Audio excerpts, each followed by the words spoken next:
Madame la Présidente, Monsieur le Premier ministre, Mesdames et Messieurs les ministres, mes chers collègues, j'ai l'honneur d'être le premier orateur après votre prise de parole, Monsieur le Premier ministre, et votre intervention confirme ma première impression.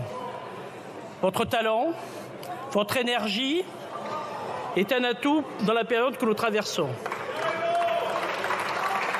Et je pense que nous sommes prêts à passer tous les caps avec vous, pas simplement le Cap Horn. Pour quelqu'un de ma génération, la nomination d'un jeune Premier ministre a quelque chose de rassurant pour l'avenir. Lorsque je me suis engagé en 1974, pendant la campagne de Giscard, vous n'étiez pas né, Monsieur le Premier ministre, et bien d'autres, avec Marielle de Sarnez notamment, j'ai été saisi du même sentiment en 2017 avec le Président de la République et aujourd'hui avec votre arrivée à Matignon. Je ressens un peu ce même mouvement, cette même ardeur et j'ai envie de dire chiche.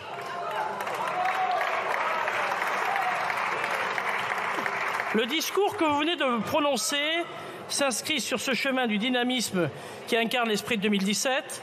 Les Français avaient alors choisi l'optimisme, l'ouverture et les valeurs démocrates. Ce sont ces valeurs que vous représentez. Et je vous sais conscient de la responsabilité qui vous incombe, conscient de la hauteur de la tâche qui est la vôtre et que vous abordez avec l'audace et la détermination nécessaires en étant précis et attentif aux attentes concrètes des Français. Le groupe démocrate que j'ai l'honneur de présider vous fait confiance pour que vous soyez fidèle à cette méthode, fidèle à vos valeurs, pour mettre en œuvre une politique volontariste et réformiste. Vous avez été élu pour la première fois en même temps que nombre d'entre nous. Vous êtes en quelque sorte l'un d'entre nous. Nous avons confiance en vous et en la promesse que vous venez de faire de travailler en étroite collaboration avec le Parlement à la transformation de notre pays.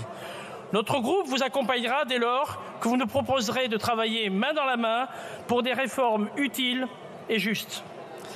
À ce moment de mon intervention, permettez-moi d'envoyer un signe d'amitié et de respect envers Elisabeth Borne, qui a su conduire notre majorité depuis 2022 de façon utile et constructive. Je veux ici la remercier pour tout ce qu'elle a donné à notre pays. Monsieur le Premier ministre, vous le savez, vous y avez participé. Beaucoup de réformes ont été engagées depuis 2017 pour favoriser l'économie, l'entreprise et l'emploi. Nous avons lancé de grands chantiers, les lois ESSOC, Pacte, Élan, Egalim. Mais il faut reconnaître que par la force des crises, les gilets jaunes, la crise sanitaire, la guerre en Ukraine, nous avons beaucoup paré à l'urgence sans nous projeter avec vigueur dans l'avenir. Force est de constater également que la France de 2024 n'est plus la France de 2017. La guerre est désormais sur notre sol. Les catastrophes climatiques deviennent plus récurrentes et brutales que jamais. Et l'accession des pouvoirs des populistes au pouvoir des populistes dans de nombreux pays du monde renverse les anciens équilibres. Le moment est venu de rebondir, d'être à l'offensive et vous venez de le prouver. Au groupe démocrate, nous demandons des grandes lois structurantes sur le long terme, avec de la programmation et de la sécurité juridique, telles les lois de programmation de la défense, la justice ou la police, sur des marqueurs sociétaux sur lesquels nous pourrions retrouver l'adhésion de nos concitoyens. Dans cette nouvelle méthode, le groupe démocrate vous accompagnera avec ce que nous sommes, déterminés à redonner de la force à notre pays, lui rendre sa souveraineté, rendre les Français fiers de constituer une nation unie et solidaire. Nous avons de nombreux défis à surmonter et je veux avant tout vous apporter, ainsi qu'à votre ministre de l'Agriculture, Marc Fesneau, notre plein soutien pour résoudre la crise agricole actuelle. Cette crise est multiforme et le reste des sujets que nous avons à traiter l'est tout autant. Comment réindustrialiser le pays pour créer des emplois et assurer notre souveraineté? Comment accueillir des travailleurs dans un territoire quand on n'a pas de logement pour les accueillir avec leurs familles? Comment répondre à l'exigence de simplification sans verser dans le tout numérique? La mauvaise calibration du guichet unique montre qu'il nous faut faire confiance aux tiers, que nous avons besoin de maintenir le contact. Et le succès des maisons de France Service est à cet égard très parlant. Comment demander aux Français d'assurer le renouvellement des générations quand il est impossible de trouver une pièce en plus pour loger des enfants à naître? Comment redonner confiance quand la solidarité, l'ascenseur social, l'école sont en perte de vitesse, quand la culture est réservée à certains seulement? Comment prendre en charge nos aînés, soigner les Français tous, quel que soit le territoire dans lequel ils résident? Voilà les défis qui sont devant nous. Et notre devoir est de répondre à l'ensemble de ces questions en les menant de front ensemble, en tenant compte des deux éléments fondamentaux, la crise environnementale qui doit guider l'ensemble de nos politiques et la crise préoccupante de nos finances publiques. Vous avez beaucoup insisté, Monsieur le Premier ministre, sur le travail, celui qui rémunère, celui qui fait vivre une famille. Vous parlez du travail qui émancipe. Et là-dessus, nous sommes avec vous.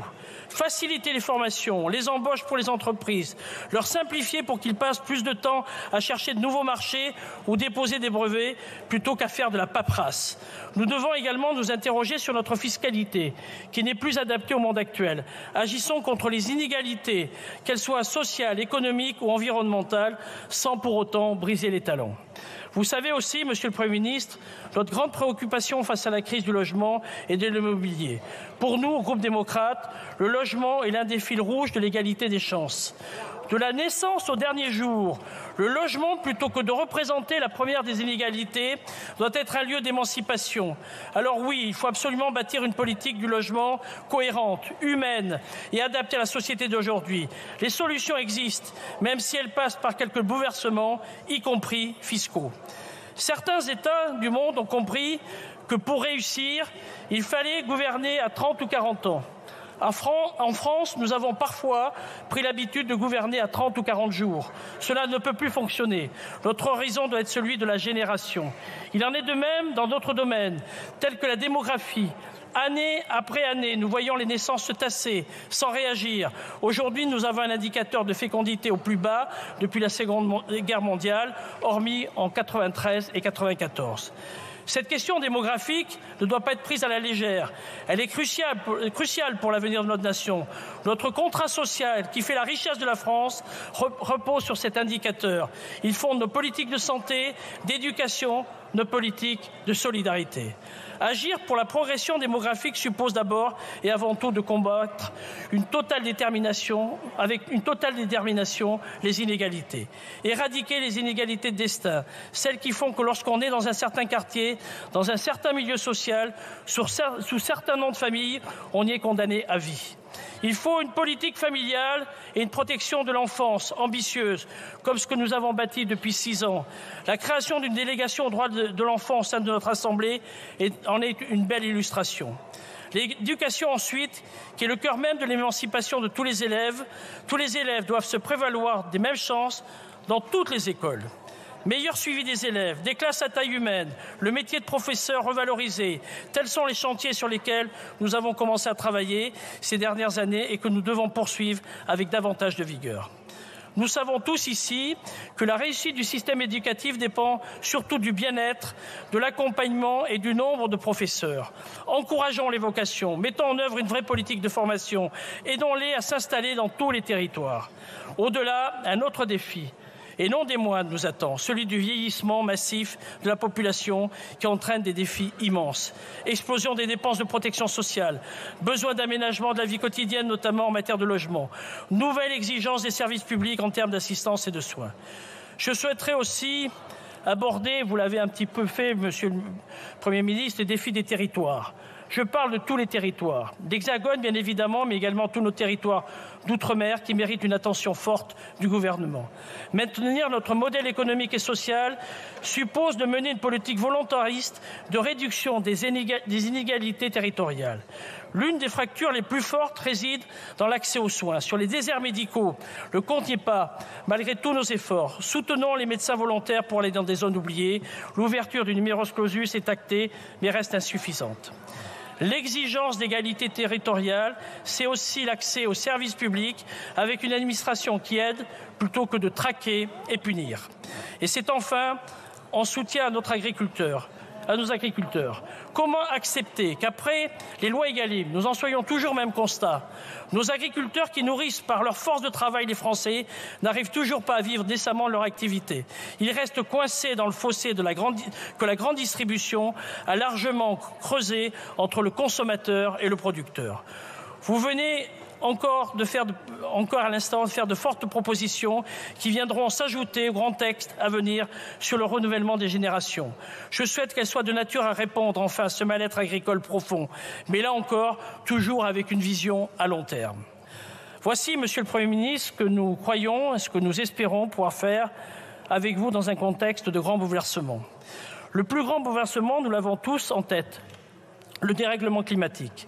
Avec la question du pouvoir d'achat, les fractures territoriales, l'inflation, il est de plus en plus difficile de faire accepter à nos concitoyens des changements dans leur mode de consommation, alors que se renforce l'impérieuse nécessité d'agir d'agir vite et fort, pour réduire nos émissions de gaz à effet de serre. La question la plus délicate est donc de savoir qui finance la transition énergétique et comment faire en sorte que les Français ne subissent pas cette transition. C'est un enjeu important, Monsieur le Premier ministre, auquel vous allez devoir vous atteler. Car si nous sommes tous convaincus que l'urgence est là, nous ne devons pas assister impuissants à la dégradation du vivant.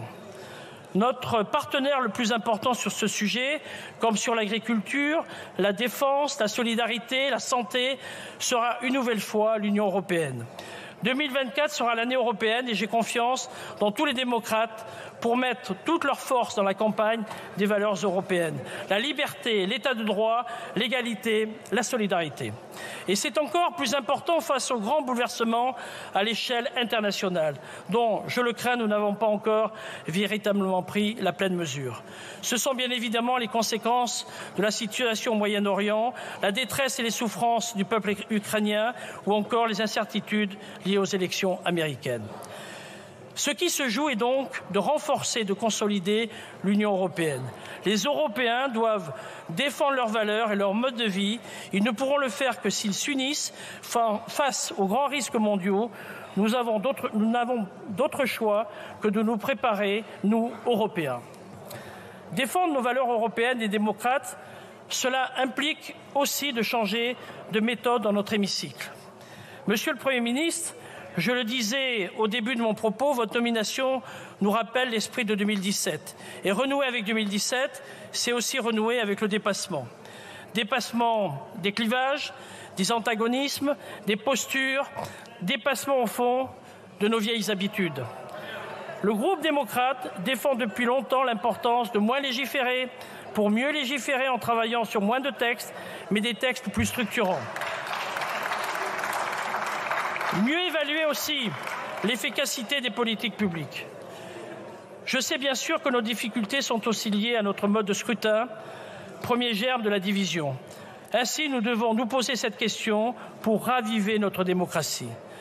Tout cela implique de faire des efforts, de davantage respecter nos différences plutôt que de les cultiver. Ce sont les qualités qui prévalent au groupe démocrate et qui s'est construit sur l'unité, la positivité, l'écoute, la liberté, le dépassement de conflits par le rassemblement des valeurs. C'est dans l'ADN du mouvement démocrate d'avoir une vision sociale, démocrate et humaniste, et nous serons à vos côtés, Monsieur le Premier ministre, pour la faire vivre. Je vous remercie. Je vous remercie, Monsieur le Président.